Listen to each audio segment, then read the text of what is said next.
Tengan todos muy buenos días. Hoy es 1 de junio. Estamos empezando el mes.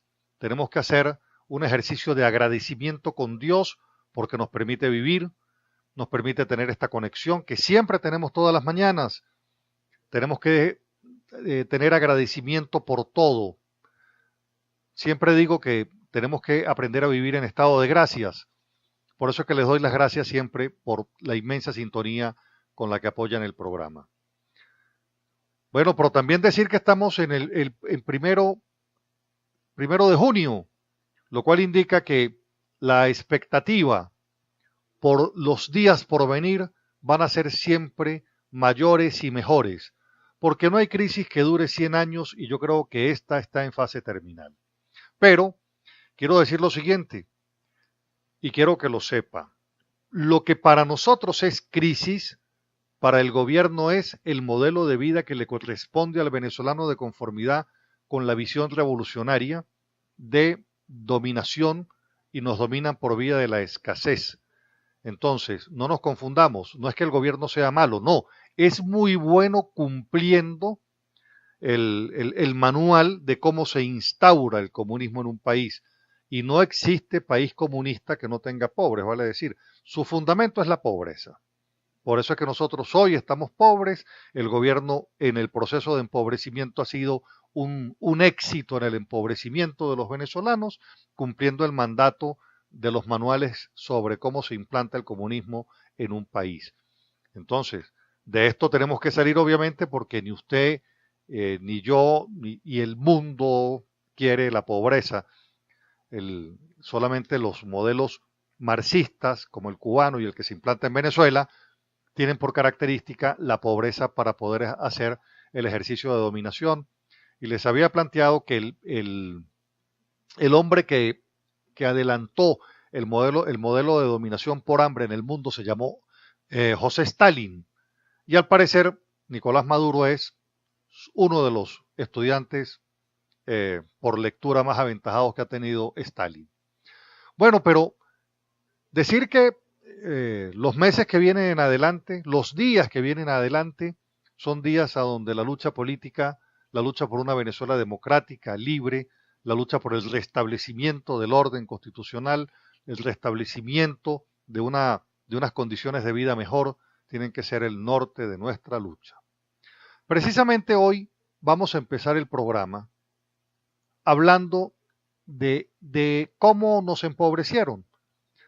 De cómo nos empobrecieron, para que usted tenga elementos de juicio para poder conversar.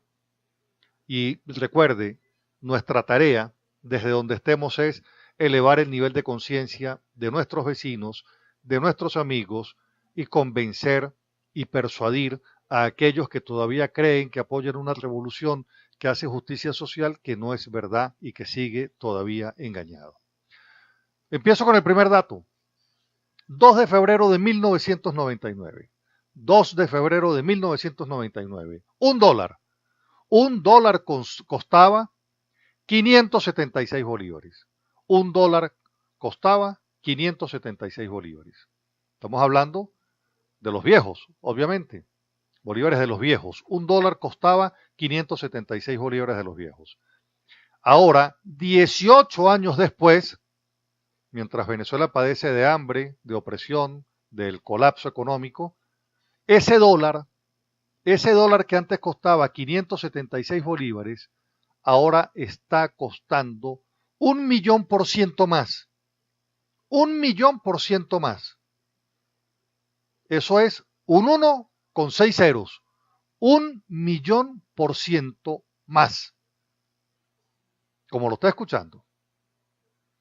En febrero de 1999, el tipo de cambio era de 0,576 bolívares por dólar. Chávez aún no le había quitado en aquel tiempo los 3 ceros a la moneda. Entonces eran 576 bolívares. Ahora, $1 cuesta poco más de 6 millones de esos bolívares viejos.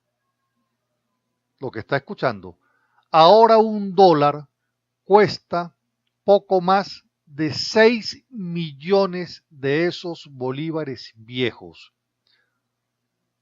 o lo que es lo mismo, 0,06.79 de los nuevos. Cuando se divide la tasa de hoy por la de 1999, agréguele 2 ceros para convertirlo en el porcentaje y constátelo. El tipo de cambio nominal ha aumentado 1.000.000%. La cifra del millón no tiene realmente importancia económica, pero sí nos indica que vamos camino a la hiperinflación, porque ese bolívar, esa nominación, esa política monetaria fracasó. Y frente a ese fracaso en la política monetaria de Venezuela, porque recordemos que cuando llegó Chávez, el bolívar tenía fuerza, tenía fortaleza, y como sabían que tenían que jugar con el cambio monetario para poder empobrecer a los venezolanos, fue cuando empezaron a aplicar estas circunstancias de agregarle ceros a las monedas. Pues bien, entonces, Chávez acabó con el 97.3% del valor de la moneda. Ese es el dato que quiero que le quede claro. Chávez acabó con el 97.3% del valor de la moneda. Y sirve esto para recordar que cada año, por 14 años, de 1999 al 2013, la moneda perdió el 23% de su valor promedio y a los venezolanos nos costó 29% más bolívares por cada dólar anualmente. Sirve para evaluar a Maduro. En 4 años acabó con el 99.6% del valor de la moneda Nicolás Maduro. O con lo que quedaba de la moneda después de lo que hizo Chávez. Desde el 2013 hasta el presente, Maduro acabó con las 3/4 partes del valor de la moneda en promedio. Es decir, el precio del dólar aumentó más o menos un 300%, todos los años por 4 años seguidos. En total, 18 años de socialismo del siglo XXI evaporaron el 99.99% del valor de la moneda. Eso es lo que quiero que le quede claro. Por eso es que la política monetaria coadyudó en el empobrecimiento de los venezolanos. Bueno, el Tribunal Supremo de Justicia en Sala Constitucional ha tomado una decisión que no es otra que no hay referendo. Dice que no debe haber referendo para la convocatoria de la Asamblea Nacional Constituyente. Eso es lo que ha dicho la Sala Constitucional. Dice que el pueblo de Venezuela es depositario del poder constituyente originario y en tal condición y como titular de la soberanía le corresponde la convocatoria de una Asamblea Nacional Constituyente. No obstante, la iniciativa le corresponde por regla general a los órganos del poder público, presidente en Consejo de Ministros, Asamblea Nacional mediante acuerdo de las 2/3 partes de sus integrantes, y los consejos municipales en cabildo, mediante el voto de las 2/3 partes de los mismos, quienes ejercen indirectamente y por vía de representación la soberanía popular. Continúa el texto. De igual forma establece que la única excepción de iniciativa popular de convocatoria es la del 15% de electores inscritos en el registro electoral permanente, de tal manera que el artículo 347 de la Carta Magna define que es el pueblo, como titular de la soberanía, en quien reside el poder constituyente originario. Sin embargo, el 348 precisa que la iniciativa para ejercer la convocatoria constituyente le corresponde, entre otros, al presidente de la República en Consejo de Ministros. En esos términos, entonces, se expresa el Tribunal Supremo de Justicia en sala constitucional. Ahora bien, ¿qué es lo importante que usted debe saber? Bueno, que eso constituye parte de ese tinglado de fraude que es esta constituyente. Y recordar que son estos magistrados que tienen los bienes congelados en Estados Unidos los que están dictando esta sentencia. Pero fíjese usted, el artículo 5 de la Constitución dice lo siguiente: la soberanía reside intransferiblemente en el pueblo. Quiere decir que la soberanía solamente reside en el pueblo. La ejerce directamente en la forma que tiene prevista la Constitución y la ley, e indirectamente mediante el sufragio por los órganos que ejercen el poder público. Quiere decir entonces que los órganos que ejercen el poder público por vía indirecta es que puede estar ejerciendo la soberanía. Pero mire este otro detalle del artículo. Los órganos del Estado emanan de la soberanía popular y a ella están sometidos. ¿Qué nos está indicando?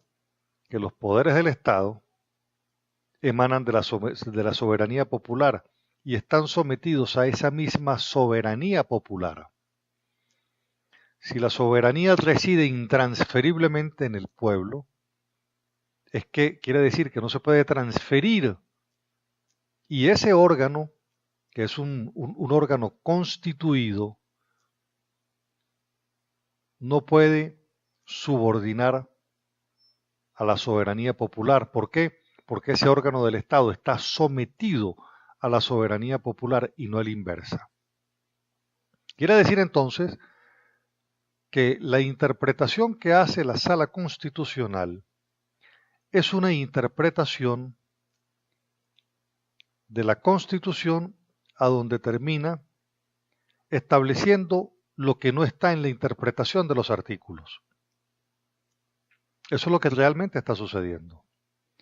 No se manifiesta sobre los temas de la base constituyente, seguramente no estaba dentro del petitorio, pero esa circunstancia tampoco está dentro de las competencias del presidente. Entonces, los poderes públicos, incluido el Poder Ejecutivo, está sometido a el poder popular, vale decir, está sometido a la soberanía popular. A ella está sometida, vale decir, el poder Ejecutivo está sometido, como poder del Estado, está sometido a la soberanía popular. Su poder emana de la soberanía popular, pero está sometido a ella. Vale decir, no está por encima de la soberanía popular. Artículo 5 de la Constitución, que es un artículo que no toca la sentencia del Tribunal Supremo de Justicia. Dice que esta soberanía se ejerce de forma directa, en la forma prevista en la Constitución y en la ley, pero además está diciendo que los órganos del poder público emanan de la soberanía popular, pero a la soberanía popular están sometidos. Esto es lo que lamentablemente esta sentencia no define. Y tiene otro problema por demás. Es el tema de lo que hemos denominado los temas de la vindicta pública, vale decir, el problema no es la sentencia, el problema es la legitimidad de la sentencia. ¿Qué quiere decir? La aceptación del pueblo. Esa sentencia no tiene aceptación en el pueblo. El pueblo tiene un criterio distinto del Tribunal Supremo de Justicia, de los 8 magistrados. Por tanto, carece de legitimidad puede ser legal la forma formal como sacan la sentencia, pero carece de legitimidad. Por ejemplo, Maduro convoca, las estadísticas dicen que solamente votaría el 10% de la población del país.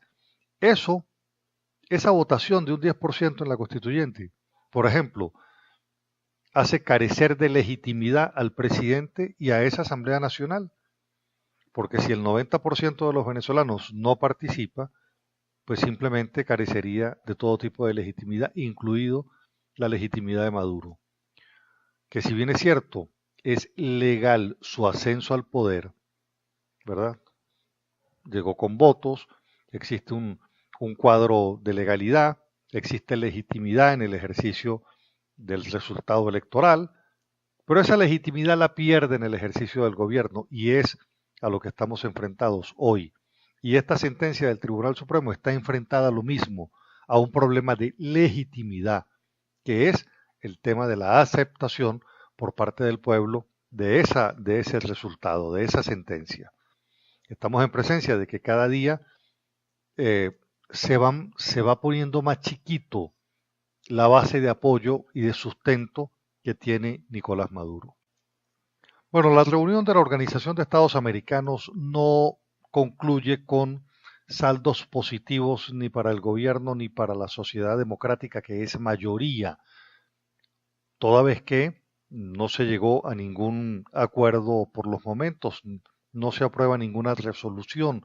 No obstante, muchas coincidencias sobre la crítica situación que tenemos en Venezuela, que tenemos los venezolanos, y no se abordó, no se avanzó en los consensos que son necesarios. Pero bueno, tenemos que seguir en la lucha. Estos problemas se tienen que resolver en Venezuela. La comunidad internacional sirve de un inmenso canal de apoyo a la hora de la solución de los conflictos y de mediar en los conflictos de forma que sean eficientes. Por otro lado, el rector del Consejo Nacional Electoral, Luis Emilio Rondón, ha dicho que lo que estamos viviendo con lo del Tribunal Supremo de Justicia es un golpe a la democracia al permitir al Tribunal Supremo de Justicia convocar la elección de la constituyente sin previa consulta aprobatoria del pueblo. Dice por demás que el Consejo Nacional Electoral debe garantizar el pleno ejercicio de la soberanía popular establecido en el artículo 5, que es exactamente del que les estaba hablando en el segmento anterior. Por otro lado, dice el rector Luis Emilio Rondón que consultar al pueblo para convocar la constituyente es garantizar la universalidad del sufragio y la consulta al pueblo, el texto que emane de esa Asamblea Nacional Constituyente. Dice que esas tres acciones son fundamentales para respetar el protagonismo y la soberanía popular. Dice, por supuesto, entonces que esto es un golpe a la democracia, porque al final el que está convocando elecciones es el TCJ, Bueno, quiero también comentarles lo siguiente, a propósito de las declaraciones que desde el gobierno regional se han venido ofreciendo con el tema de la gasolina. Quiero darles entonces la información veraz de que eso es lo que está sucediendo con el tema de la gasolina. El problema es que Venezuela está importando, cuando uno habla de importar, es que está trayendo gasolina del exterior a Venezuela. ¿Cuánto está importando Venezuela? Está importando el 70% de la gasolina que se consume en el mercado interno. Eso es lo que está sucediendo, que estamos importando el 70% de la gasolina que se consume en el país. PDVSA tiene que comprar en el exterior 175.000 barriles diarios. 175.000 barriles diarios, vale decir el 70%. Estamos por demás señalando que se compre el 70% de la gasolina en el exterior a precio internacional y se vende en Venezuela a precio altamente subsidiado, que no representa costos en Venezuela y menos en el exterior. Hay una caída sistemática de la producción, de los términos de refinación, que hace que estemos en una situación muy precaria, teniendo las reservas de petróleo de las más grandes del mundo, pero muy mal manejada por los representantes del gobierno en este caso. Por otro lado, también los dirigentes sindicales petroleros han opinado sobre el tema y están diciendo que existe una caída en el procesamiento que impacta profundamente la elaboración de la gasolina, obliga a PDVSA a reducir importaciones, toda vez que estamos hablando de que se está importando el 70%. 70%, vale decir, no estamos haciendo nada prácticamente en el país, porque en tiempos normales, en tiempos de la Cuarta República, se exportaba gasolina. Venezuela tiene en Estados Unidos las refinerías de Citgo, que sirven es para procesar el petróleo venezolano pesado con los bitúmenes, vale decir que son arenas bituminosas, arenas con petróleo. Venezuela descubrió o inventó la tecnología para procesar a partir de ese petróleo gasolina, y nosotros en Estados Unidos le surtíamos el consumo del 20% a Estados Unidos. Vale decir, el 20% del consumo nacional de Estados Unidos era producto de la venta de gasolina venezolana procesada y refinada en Estados Unidos. Ahora pasamos a ser entonces el comprador del 70% de la gasolina del mercado que se consume en Venezuela, comprado en Estados Unidos. Habla del deterioro de la empresa, habla de la pésima gerencia, habla de la poca capacidad que se tiene para gerenciar PDVSA. Es lamentable, realmente es más que lamentable una situación de esta naturaleza. Bueno, también despidiéndonos ya del segmento, tenemos que decir que estamos los venezolanos transitando una situación que pareciera dura desde el punto de vista de que no se consiguen todavía luces en el camino que dé esperanza en tiempo corto de solución de problemas, pero quiero decirles que vamos por el camino que nos va a dar la felicidad, vamos a encontrar finalmente con la esperanza que tenemos todos, vamos a encontrar finalmente el restablecimiento de la democracia. Todas estas circunstancias, y mire, les voy a decir una cosa, todos estos días, todas estas semanas van a ser duras, van a ser muy oscuras, por eso es que se necesita mucha oración y se necesita la participación masiva, pacífica, democrática y constitucional para que se entienda que el problema no es la constituyente, el problema es que la constitución bolivariana ya no se está aplicando, se está aplicando todo lo que tiene que ver con la ley del Estado comunal. Ese es parte de lo que nosotros llamamos crisis, que para los del gobierno es el modelo. Entonces no se trata de la constitución, porque aquí se ha venido dando una serie de constituciones o de asambleas constituyentes, por decirlo de alguna manera, porque la constitución bolivariana no se está aplicando, no se está aplicando en modo alguno, fue vaciada en las distintas leyes del Estado comunal. Total que lo que nos queda por pelear es poco, pero lo que vamos a recuperar es todo. Llegamos a la parte final del programa, espero les haya gustado. Mi teléfono es el de siempre, 0424-724-4318. Síganme por favor en Twitter, @CarlosCasanoval. Hoy, un acto de solidaridad con los médicos del Hospital Central, quienes van a estar a lo largo del Hospital Central por las aceras, haciendo la protesta en razón a que el Hospital Central está prácticamente en cierre técnico y van a participar las distintas comunidades que hacen vida en el entorno del Hospital Central, con los cuales nos hemos venido reuniendo para que colaboren y contribuyan en el esfuerzo mancomunado que todos tenemos que tener a la hora de esta precaria condición de vida que tenemos. Y los médicos pues necesitan de la solidaridad de todos nosotros porque la lucha de ellos es la lucha de nuestra propia salud. Dios los bendiga a todos, los quiero mucho. Regáleme a usted a mí también su bendición, que la preciosa sangre de Cristo nos cubra con su manto hoy y nos proteja. Gracias.